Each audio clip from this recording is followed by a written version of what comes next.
अपने नाज़रीन को इस वक्त अहम खबर दें कि पीपल्स पार्टी का आम इंतखाबात के केस में पार्टी बनने का फैसला, आसिफ अली जरदारी की हिदायत पर पटिशन फाइल करके फरीक बना जाएगा। अहम खबर है, पाकिस्तान पीपल्स पार्टी का आम इंतखाबात के केस में पार्टी बनने का फैसला सामने आया है और आसिफ अली जरदारी की हिदायत पर पटिशन फाइल करके फरीक बना जाएगा। तफसीलात जान लेते हैं मलिक सईद से। मलिक सईद, क्या तफसीलात है?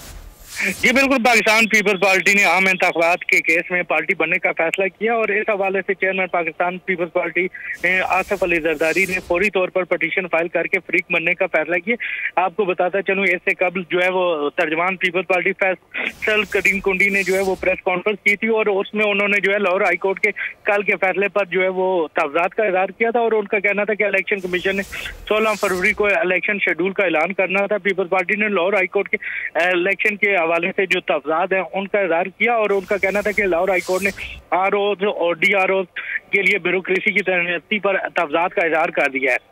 इससे पहले जो है सुप्रीम कोर्ट जो है वो अदलिया के से डीआरओ और आरओ लेने पर जो है वो फैसला दे चुकी है। तो क्या इलेक्शन कमीशन भी जो है वो अब कहाँ से ये लोग जो है वो आरओ और डीआरओ लेके आएगा? इलेक्शन कमीशन का किरदार भी जो है वो अब सुप्रीम कोर्ट को अदा करना पड़ेगा, जिसके बाद अभी जो है यही खबर आई है कि पीपल्स पार्टी ने जो है वो आम इंतखाबात के केस में। मलिक सईद आवान, बहुत शुक्रिया इन तफसीलात के लिए और मौजूदा सूरत हाल पर बात करने के लिए।